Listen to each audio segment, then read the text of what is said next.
Bien, le coupleur 90 degrés est terminé. Maintenant, je vais attaquer l'étude du schéma. Alors, je précise que ce n'est pas le schéma de cette antenne. Cette antenne-là est très récente. Le schéma est beaucoup plus vieux puisque là, on voit une date 81, année 81. Mais bon, sur ce genre d'antenne active, c'est à peu près toujours le même principe, hein. On rentre en haute impédance et on sort en basse impédance. En fait, c'est un adaptateur d'impédance. Quoique là, il va y avoir un peu de gain, on verra ça plus tard.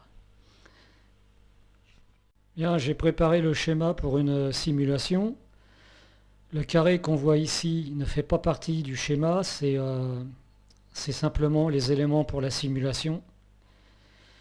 Je n'ai pas pu trouver tous les modèles pour les transistors. Par exemple ici le BFT 66 d'origine, j'ai pas trouvé le modèle, donc j'ai pris un équivalent, le BFR 91, dont j'ai trouvé le modèle. Pareil ici pour ces deux transistors, j'ai remplacé par des 2N2222 qui ont à peu près le même gain en courant continu que les transistors d'origine. Pour le reste, j'ai trouvé les modèles. Alors on rentre en haute impédance, hein, c'est un montage collecteur commun, on rentre sur la base, on sort sur l'émetteur. Et là on voit que ce n'est pas un transistor à effet de champ, c'est un transistor classique. Peut-être qu'à l'époque les transistors à effet de champ n'étaient pas assez performants pour être utilisés en premier étage. Mais enfin on rentre quand même en haute impédance, hein, puisque c'est un montage collecteur commun. Donc on sort sur l'émetteur, on rentre sur les bases des deux transistors montés aussi en collecteur commun. Ces deux transistors-là attaquent les bases de deux transistors montés ce coup-ci en émetteur commun, puisqu'on sort sur les collecteurs.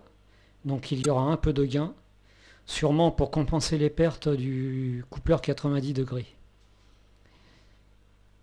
Alors petite précision, quand je parle de modèle, c'est les modèles de simulation, hein, c'est-à-dire un fichier qui contient toutes les caractéristiques du transistor pour avoir une simulation correcte.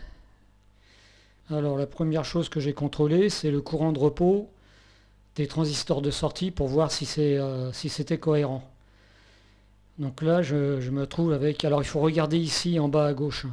Il y a toutes les indications qui vont apparaître quand je vais mettre le curseur sur la résistance ici par exemple. Je vais pouvoir voir le courant qui passe dans les deux transistors de sortie et je trouve 54 mA, donc c'est à peu près cohérent, hein. Donc après on va voir... alors après les deux choses importantes pour moi c'est les produits d'intermodulation et l'impédance de sortie. Pourquoi l'impédance de sortie? C'est que comme la sortie de l'antenne va être couplée à un coupleur 90 degrés qui lui est réglé 150 ohms, il faut absolument que la sortie du circuit, là, ici, là, soit à 50 ohms de 2 à 32 mégas. Donc ça, c'est très important, hein. Deux points importants pour moi, l'intermodulation et l'impédance de sortie. Alors pour l'intermodulation, pour l'IP3, je trouve 39 dBm et pour l'IP2, je trouve 63 dBm. 39, 63. Pour l'impédance de sortie, donc pareil, hein, de 2 à 32 mégas, dans le plus mauvais des cas, c'est-à-dire ici, je suis à 48,8 ohms. Donc c'est pas trop mauvais. Je reviens sur la mesure de l'intermodulation. Donc 39 dBm pour l'IP3 et 62 pour l'IP2. Maintenant, je vais comparer à ce qu'on trouve sur la documentation. Donc on a une IP2 de plus grand que 50 dBm. Donc là, c'est bon. Puisque moi, je suis en IP2 63. Et en IP3 plus grand que 30 dBm. Et là, je suis à 39. Donc c'est cohérent. Le schéma a été bien simulé. On est à peu près dans les mêmes résultats que sur la doc.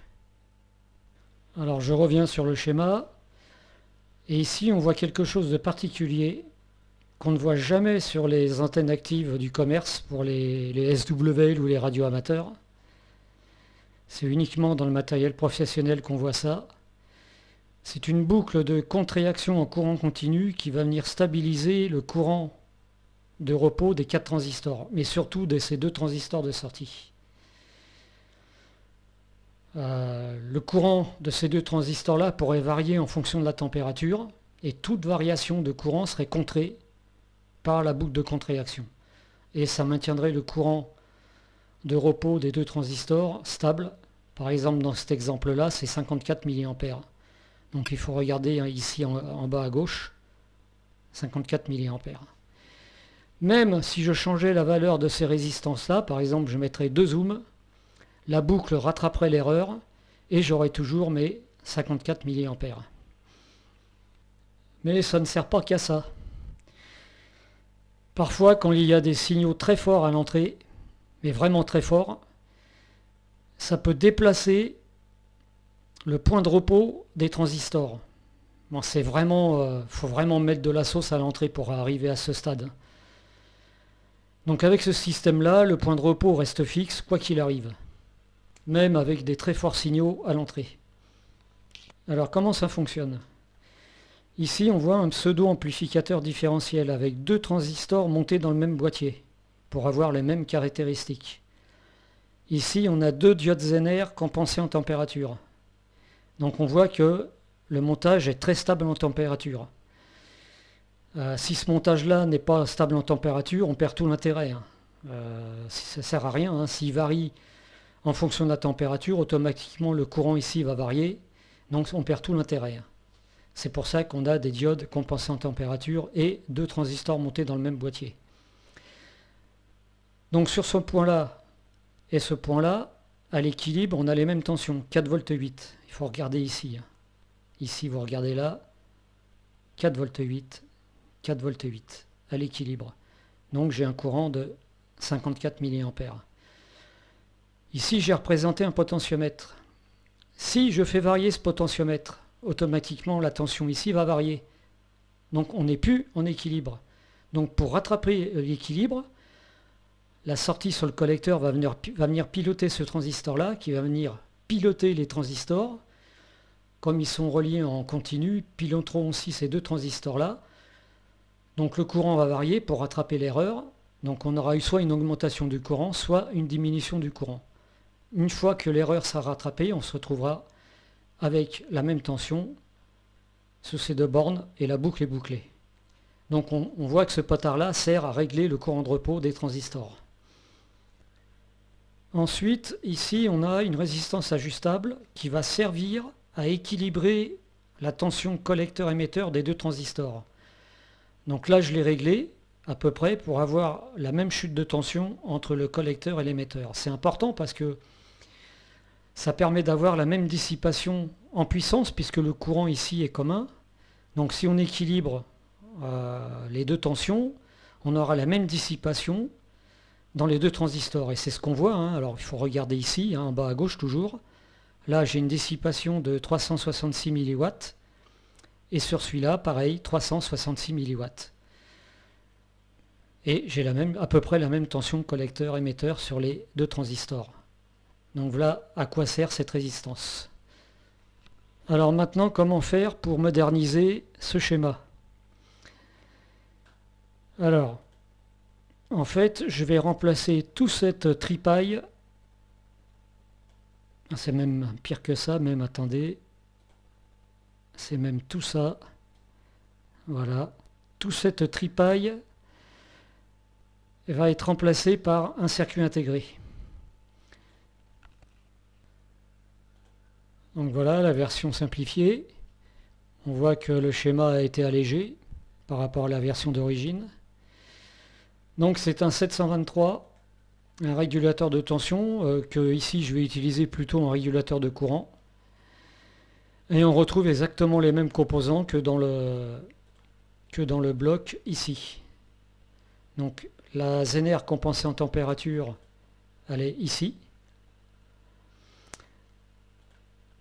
L'amplificateur d'erreur est ici.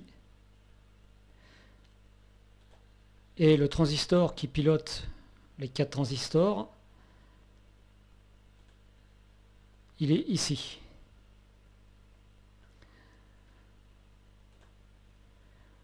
Et j'ai fait le test, ça fonctionne parfaitement. Donc on retrouve la résistance ajustable pour régler le courant de repos et la résistance ajustable ici pour équilibrer la tension collecteur-émetteur des deux transistors. Donc là j'ai fait le réglage pour avoir un courant de repos de 45 mA. Donc il faut regarder ici en bas là, 45 mA. Donc on a exactement le même fonctionnement que sur le schéma d'origine, mais en plus simplifié. Donc j'ai fait une simulation pour voir si je retrouvais les mêmes performances, et effectivement je retrouve les mêmes performances en intermodulation, IP3 à 39 dBm et IP2 à 63 dBm. Donc ça fonctionne. Alors ensuite j'ai remplacé tous les transistors ici, le BFT66, les 5109, 5160.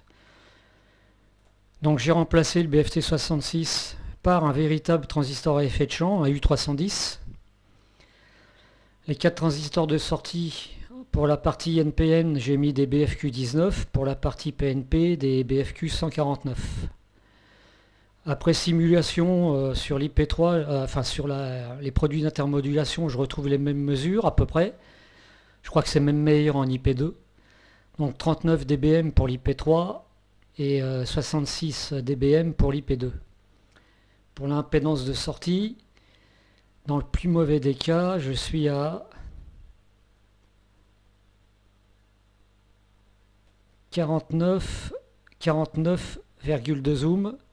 C'est même meilleur que sur l'ancienne version, puisque sur l'ancienne version j'étais à 48,8. Donc sur la nouvelle version, je me rapproche un peu plus des 50 ohms. Donc voilà pour la version simplifiée et un peu plus modernisée. Alors comment ça fonctionne? Donc là j'ai représenté le schéma de la boucle. On reconnaît les 4 transistors de sortie, mais je l'ai représenté uniquement en courant continu. Donc j'ai enlevé tous les condensateurs et toutes les selfs. Le rectangle rouge représente le 723 avec ses composants internes. Donc on a la diode Zener compensée en température, l'ampli d'erreur et le transistor de commande. Là on voit que sur l'entrée inverseuse, je suis à 315 mV, ce qui va me donner un courant de repos de 26 mA. Et ça va développer aux bornes de la résistance 315 mV. Et on voit que c'est relié à l'entrée non inverseuse et on a bien exactement les mêmes tensions. 315 mV, 315 mV. Là, la boucle est stable et le courant de repos ne bougera plus et restera à 26 mA.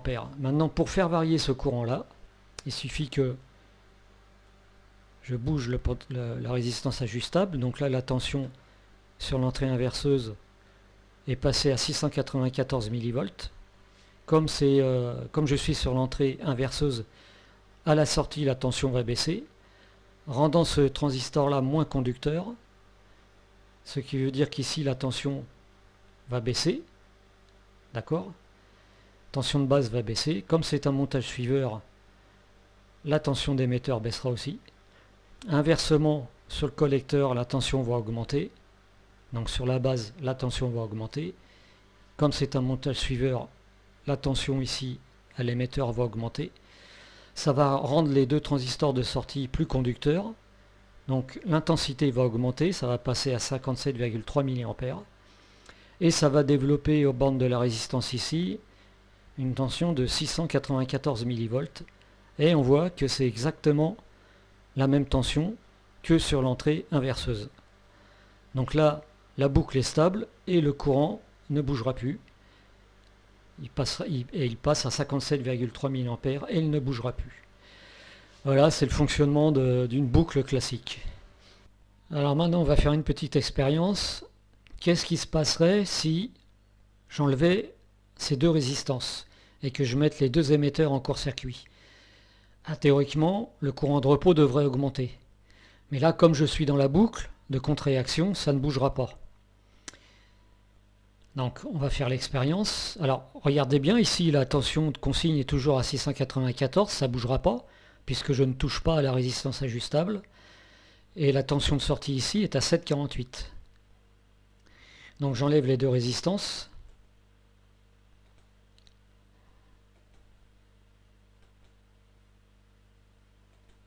Quand même. Je fais le court-circuit. Je relance la simulation. Et on voit bien qu'on est toujours à 57,3 mA. Par contre ici la tension a changé. De 7,48 je suis passé à 7,73 justement pour compenser ce changement. Ça compense le changement d'intensité dans les transistors. Et ça se fait instantanément. La preuve c'est qu'on est toujours à 57,3 malgré le court-circuit.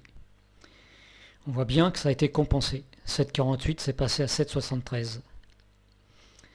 Maintenant, qu'est-ce qui se passe si j'enlève la boucle? Donc là, je ne suis plus en contre-réaction.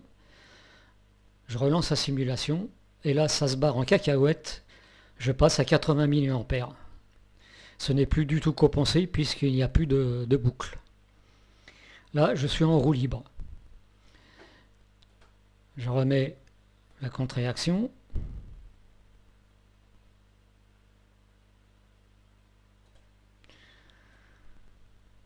Je relance la simulation. Et là, je repasse à 57,3 mA. Donc voilà, peu importe ce qui se passe au niveau des transistors de sortie, tant qu'il y a la boucle de contre-réaction, le courant restera fixe à 57,3 mA. Je reviens au schéma. Tout ce que vous avez vu dans cette vidéo, c'est de la simulation. C'est-à-dire que ce schéma, je ne l'ai pas encore réalisé en réel. En réel, il y aurait sûrement des retouches à faire. Alors, s'il y a des personnes intéressées pour faire le test, laissez-moi un email, je vous enverrai le schéma complet, parce que là, il n'est pas tout à fait complet. Il manque encore des systèmes de protection. Alors pourquoi je ne l'ai pas réalisé tout de suite? Parce qu'en fait, ce système de contre-réaction, c'est du super grand luxe. C'est utile que dans des conditions très particulières que nous, amateurs, on ne rencontre jamais. J'ai déjà réalisé des antennes actives avec des polarisations normales à pot résistif et j'ai jamais eu de problème. Alors avant de le monter en réel, j'ai une autre idée qui me trotte dans la tête. On verra ça dans la prochaine vidéo. Parce qu'en plus de ça, ce montage fonctionne sous 18 volts. Et comme moi, ça va être à l'extérieur alimenté en 12 volts, il faut que je fasse un montage fonctionnant sous 12 volts. Encore plus simplifié, mais en gardant les mêmes performances. Donc on verra ça dans la prochaine vidéo si ça fonctionne.